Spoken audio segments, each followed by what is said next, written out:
Eu sou Mário Persona e essas são as respostas que eu dei aos que me perguntaram sobre a Bíblia.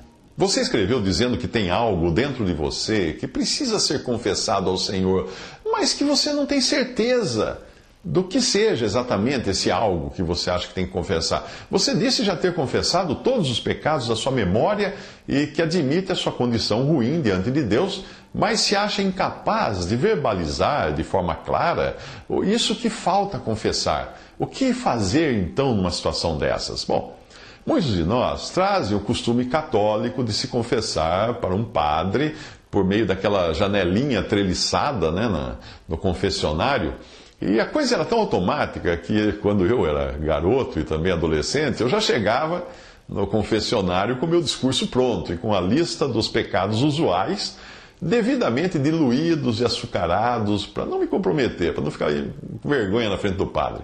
Aí eu saía dali, não como alguém contrito pelo fato de ter desagradado a Deus. Não, mas como alguém que pensava ter cumprido uma obrigação religiosa que, na minha cabeça, iria contar pontos no meu programa de milhagens das linhas aéreas celestiais. Aí era só fazer as tantas Ave Marias, os tantos Pai Nossos, os tantos Creio em Deus Pai, e estaria tudo resolvido.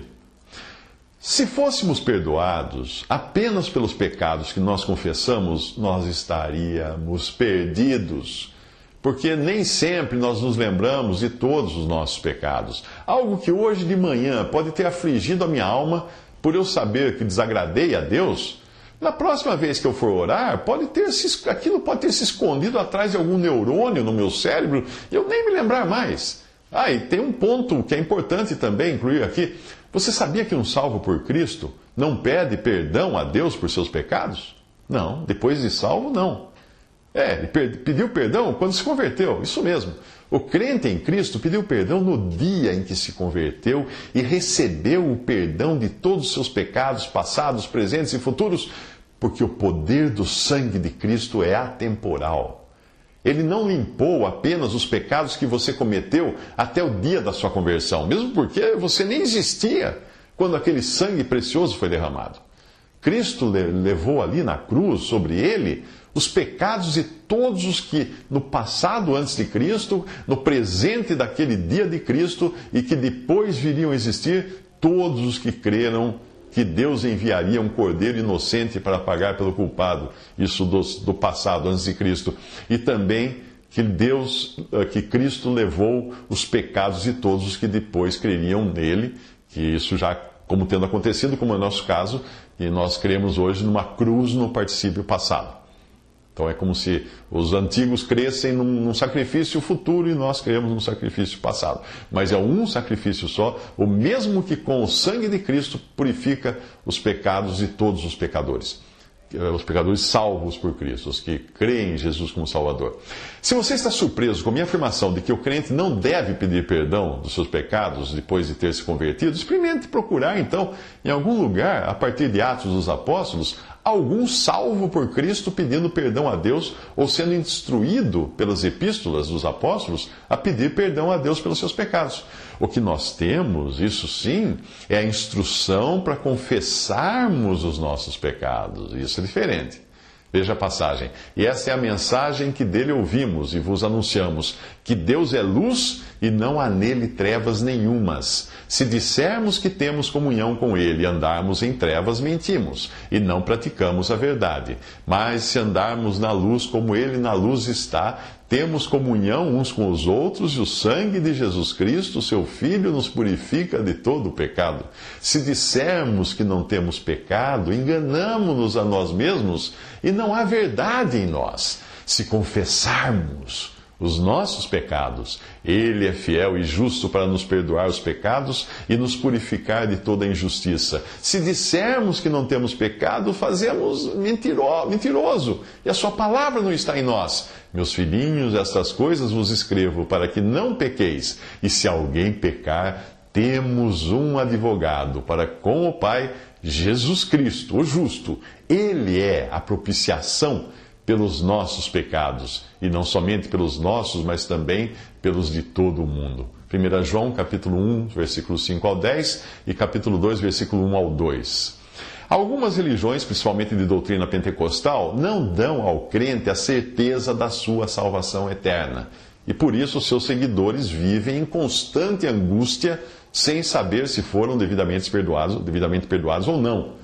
Vivem também numa espécie de loteria, porque os seus pregadores utilizam erroneamente do versículo "a alma que pecar, essa morrerá", sem entender que Ezequiel 18, onde fala esse versículo, está falando de pena de morte física, para os israelitas que praticassem alguns dos delitos que são arrolados ali naquele capítulo. Você já pensou viver fazendo roleta russa? É assim que vive um crente sincero que foi manipulado com o terrorismo psicológico usado por algum pregador pentecostal ou neopentecostal. Ou então ele vive como hipócrita. Se ele não for sincero, ele vive como hipócrita. Como eram os fariseus, que se achavam justos porque tinham uma listinha bem limitada de pecados, como a minha listinha no confessionário católico, e procuravam se manter longe dos males marcados na sua listinha. É isso que os fariseus faziam. Alguns mercadores da fé, esses mercenários que você encontra na televisão pedindo dinheiro a todo momento, eles tentam ameaçar um cristão salvo por Cristo com bobagens do tipo maldição familiar, mantendo os seus escravos, porque são escravos deles, debaixo do seu controle e dependentes da sua dose diária de manipulação mediante um preço. Pode ser pago em dinheiro, cheque ou cartão. Pague e o pregador cortará um elo da corrente que prende você àquela doutrina escravizante. Pague de novo e ele cortará outro elo. Ou ao menos é isso que ele promete cortar. Quem segue lobos assim não entende o evangelho da graça de Deus e despreza a eficácia do sangue de Cristo que nos purifica de todo o pecado. O cristão não passará pelo juízo final, porque os seus pecados foram todos pagos por Jesus, o justo, que morreu pelos injustos, como afirmam repetidamente os versículos a seguir. Portanto, agora nenhuma condenação há para os que estão em Cristo Jesus, porque também Cristo padeceu uma vez pelos pecados, o justo pelos injustos, para levar-nos a Deus, o qual por nossos pecados foi entregue e ressuscitou para a nossa justificação. Porque primeiramente, Paulo escreve, vos entreguei o que também recebi, que Cristo morreu por nossos pecados, segundo as Escrituras, o qual se deu a si mesmo por nossos pecados, para nos livrar do presente século mau, segundo a vontade de Deus nosso Pai, o qual, Cristo, o mesmo Cristo, sendo o resplendor da sua glória, da glória de Deus, e a expressa imagem da sua pessoa, e sustentando todas as coisas pela palavra do seu poder, havendo feito por si mesmo a purificação dos nossos pecados, assentou-se à destra da majestade nas alturas, levando ele mesmo, Cristo, levando ele mesmo em seu corpo os nossos pecados sobre o madeiro, a cruz, para que, mortos para os pecados, pudéssemos viver para a justiça, e pelas suas feridas fosse sarados. Se confessarmos os nossos pecados, ele é fiel e justo para nos perdoar os pecados e nos purificar de toda injustiça. E ele é a propiciação pelos nossos pecados, e não somente pelos nossos, mas também pelos de todo o mundo. E bem sabeis que ele se manifestou para tirar os nossos pecados, e nele não há pecado. Nisto está o amor, não em que nós tenhamos amado a Deus, mas em que ele nos amou a nós, e enviou seu Filho para propiciação pelos nossos pecados. E da parte de Jesus Cristo, que é a fiel testemunha, o primogênito dentre os mortos, o príncipe dos reis da terra, aquele que nos amou e em seu sangue nos lavou dos nossos pecados. Assim que se alguém está em Cristo, nova criatura é. As coisas velhas já passaram, eis que tudo se fez novo. Esse pupurri de versículos que eu fiz, você encontra em Romanos 8, eu não vou nem citar aqui que é muita coisa, Romanos 8, 1 Pedro 3, Romanos 4, 1 Coríntios 15, Gálatas 1, Hebreus 1 e etc. Se você quiser saber a relação completa, vá buscar no www.respondi.com.br, que lá na versão texto do que eu estou dizendo aqui, tem tudo isso em texto, inclusive os versículos. Mas voltando à sua dúvida do início, quando você for confessar os seus pecados, pense numa biópsia. Sim, aquela biópsia que o médico pede se ele suspeita que o paciente tem câncer em algum órgão do corpo. O cérebro, por exemplo, ele suspeita que o paciente tem câncer no cérebro. Seria muita ingenuidade pensar que para examinar se existe câncer no cérebro, o médico mandasse extrair o cérebro inteiro para exames, não é mesmo? Então o que o médico faz é extrair um pedacinho, uma célula que não chegue a afetar o funcionamento do cérebro. Aí ele examina se existem células cancerígenas naquele pedacinho. E se existirem, o médico irá tratar o tumor ou o cérebro todo, dependendo do caso, porque talvez nem ele consiga detectar todas as partes que foram afetadas por aquele câncer. Então, quando você for confessar, apresente a Deus uma biópsia da sua alma, colocando-se integralmente na condição de quem não está sendo fiel a Deus, ainda que consiga se lembrar de apenas uma ou duas células de pecado que praticou. Deus irá entender muito bem que você está contrito e triste por ter desagradado a Ele. Será a promessa de Deus que passará a valer a você. A promessa da palavra de Deus que Ele faz em 1 João 1,9 e também no Salmo 32, 4, 6. Agarra essa promessa. Se confessarmos os nossos pecados, Ele é fiel e justo para nos perdoar os pecados e nos purificar de toda a injustiça. E no Salmo, os sentimentos de Davi. Enquanto calei os meus pecados, envelheceram os meus ossos pelos meus constantes gemidos todo dia, porque a tua mão pesava dia e noite sobre mim, e o meu vigor se tornou em sequidão de estio. Confessei-te o meu pecado, e a minha iniquidade não mais ocultei. Disse, confessarei ao Senhor as minhas transgressões, e tu perdoaste a iniquidade do meu pecado. Sendo assim, todo homem piedoso te fará súplicas em tempo de poder encontrar-te. Com efeito, quando transbordarem muitas águas, não atingirão.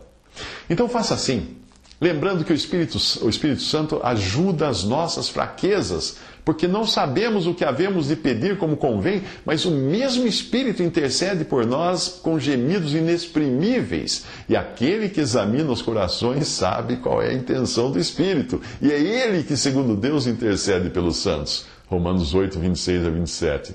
E mais uma coisa, não vá na conversa de líderes religiosos que exigem que você faça por escrito uma lista de todos os seus pecados que cometeu, para ele poder jogar numa piscina cheia de água. Existe isso, para dizer que seus pecados foram lançados no fundo do mar.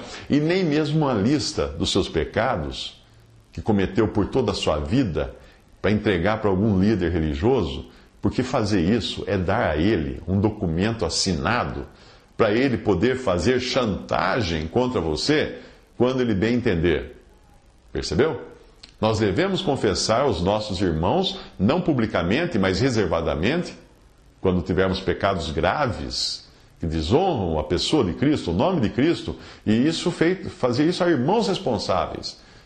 Sempre que cometemos algum pecado grave que exija uma ação disciplinatória da Assembleia ou da Igreja, por comprometer publicamente a santidade da casa de Deus. Mas tudo isso é feito diante do Senhor e em temor.